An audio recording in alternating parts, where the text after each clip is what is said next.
కృపాకనికరం సమాధానం గల మా పరలోక తండ్రి, మరోసారి మీ ఘనమైన నామానికి వందనాలు స్తోత్రాలు చెల్లించుకుంటున్నాం.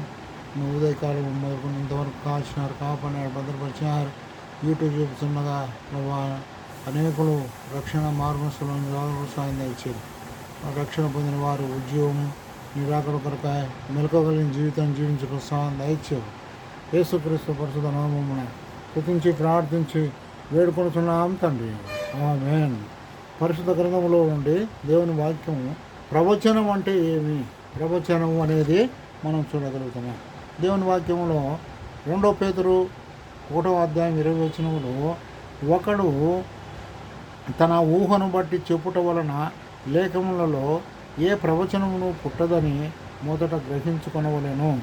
ఏలనగా ప్రవచనము ఎప్పుడునూ మనిషిని ఇచ్చను బట్టి కలుగలేదు కానీ మనుషులు పరిశుద్ధాత్మ వలన ప్రేరేపింపబడిన వారై దేవుని మూలముగా పలికినది.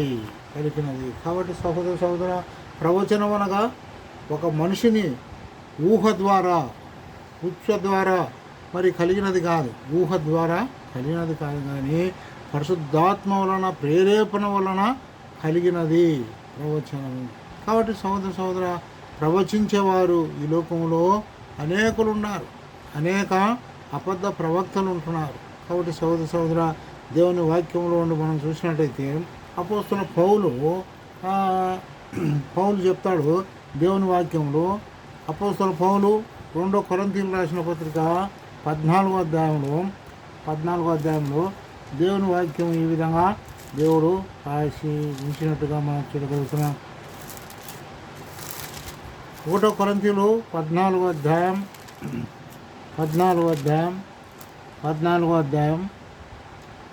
అధ్యాయంలో దేవుని వాక్యం ఈ విధంగా రాయబడింది.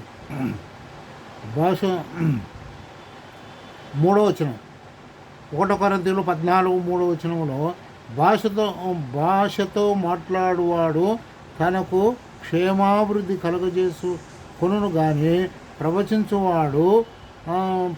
ప్రవచించువాడు సంగమునకు క్షేమాభివృద్ధి కలగజేయును. మీరందరూ భాషలతో మాట్లాడవాలని కోరుతున్నారు కానీ మీరు ప్రవచింపవలనని మరి విశేషముగా కోరుతున్నారు. సంఘము క్షేమాభివృద్ధి నిమిత్తము భాషలతో మాట్లాడువాడు అర్థము చెబితే కానీ వాని కంటే ప్రవచించువాడే శ్రేష్ఠుడు అని దేవుని వాక్యం రాయబడింది. కాబట్టి సహోదరులారా ఆలోచించదము. భాషలతో మాట్లాడుచు నేను మీ వద్దకు వచ్చిన సత్యమును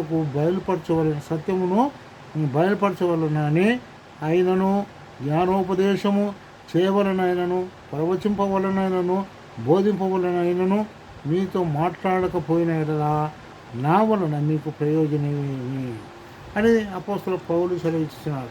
కాబట్టి ప్రవచనము మనుషుని యొక్క ఊహ ద్వారా కలిగినది కాదు, పరిశుద్ధాత్మ వలన ప్రేరేపింపబడినదే ప్రవచనము అనేది మనం తెలుసుకుంటున్నాం. అంత మాత్రమే ఈ ప్రవచనము ఎవరికి అవసరం అంటే సంఘము క్షేమాభివృద్ధి నొందుటయో, హెచ్చరింపబడుటయో, ఆదరణ కలుగునట్లు ప్రవచించాల. కాబట్టి సహోదర తనకు వ్యక్తిగతంగా సురప్రయోజనం కొరకు కాదు కానీ సంఘము క్షేమాభివృద్ధి కొరకు, హెచ్చరించుటకు, ఆదరణ కలుగునట్లు ప్రవచించాలని దేవుని వాక్యం రాబడింది. కాబట్టి ఇంకా దేవుని వాక్యంలో మనం చూసినట్లయితే అనేక ప్రవక్తలు ప్రవచించినట్టుగా మనం చూడగలుగుతున్నాం దేవుని వాక్యంలో. అపోస్తలుల కార్యం 19వ అధ్యాయం 17-18 వచనంలో అయితే అక్కడ ఏం రాయబడిందంటే దేవుని వాక్యంలో తమ పుస్తకాలు ఏదైతే నమ్ముకున్నారో వారంతా ఆ పుస్తకాలన్నీ తెచ్చి కాల్చివేసినట్టుగా చూడగలుగుతున్నాం. ఏథెన్స్లో వారు ఆ పుస్తకాలన్నీ తెచ్చి వారు మరి కాల్చివేసినట్టుగా మనం చూడగలుగుతున్నాం. ఇంకా దేవుని వాక్యములో మనం చూసినట్టయితే యోనా ప్రవచించినాడు. యోనా దేవుని చేత ప్రవచించినాడు. దేవుడు మరి యోనాకు తెలియజెప్పినాడు. ఏమని? నినివే పట్టణానికి వెళ్ళి నువ్వు ఆ యొక్క పట్టణము ఎంతో ఘోరమైనది, పాపముతో నిండి ఉన్నది, నువ్వు పోయి సువార్త ప్రకటించమంటే యోనా ప్రవచించమంటే యోనా ఏం చేసినాడు? తన సొంత తలంపుల ద్వారా మరి తార్షీషుకు వెళ్ళినట్టుగా మనం చూడగలుగుతాం. తార్షీషుకు వెళ్ళి ప్రయాణంలో ఓడ బద్దలై తర్వాత త్రిలింగంలో సముద్రంలో పడవేసి తర్వాత ఒడ్డుకు చేర్చబడి మరి పోయి సువార్త ప్రకటించినప్పుడు మరి రాజులేమి గనులేమి రాజులు మరి ధనికులు దరిద్రులు అందరూ కలిసి గోనెపట్ట కట్టుకొని వారు తగ్గించుకొని ప్రార్థన చేయటం ద్వారా విధేయత చూపడం ద్వారా దేవుడు వారిని క్షమించినాడు. వారి పాపాలను క్షమించినాడు. వారి అవిధేయతను క్షమించి 1,123,000 మంది 1,23,000 మంది రక్షణ పొందినట్టుగా మనం చూడగలుగుతున్నాం. ఈ విధంగా దేవుని వాక్యంలో మనం చూసినట్టయితే రాజుల గ్రంథం 1వ రాజులు 17వ అధ్యాయంలో కూడా మరి ఏలియా ప్రవక్త అహాబు రాజుతో ఏమని సెలవిచ్చినాడు? ఈ సంవత్సరము వర్షమైనను మనసైనను కురవదు అని అహాబు రాజుతో మరి దేవుడు చెప్పిన ఆ ప్రవచనము ప్రవచించినట్టుగా మనం చూడగలుగుతున్నాం. ఇంకా దేవుని వాక్యంలో చూసినట్టయితే యెర్మీయా గ్రంథం 1:4 కూడా యెర్మీయాను దేవుడు ఏమన్నాడు? నీవు నీ గర్భమున రూపింపబడక నేను ఎరిగి తిని నిన్ను ప్రతిష్ఠించి తిని అని రాయబడినట్టుగా మనం చూడాలి.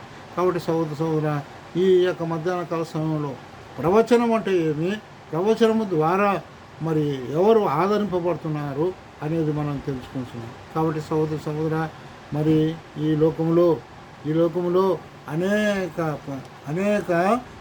పాస్టర్లు బయలుదేరినారు. అయ్యా నీకు దేవుడు నాతో మాట్లాడినాడు, నీకు ఒక గండం ఉంది, ఆ గండం తప్పించుకోవాలంటే నేను ప్రార్థన చేస్తాను, అంత డబ్బు తీసుకొని రావాలి, ఇంత డబ్బు తీసుకొని రావాలని హెచ్చరించేవారు కాంటున్నారు. దొంగగా మరి తప్పుడు మాటలు చెప్పేవారుగా ఉంటున్నారు. కాబట్టి సహోదర ఆ మాటలు నమ్మద్దని దేవుని వాక్యానుసారంగా మనము ప్రవక్తల వాక్యం వినాలని దేవుని పేట మనం వేడుకుంటున్నాం. దేవుడి వాక్యమును దీవించుగాక. ఆమేన్.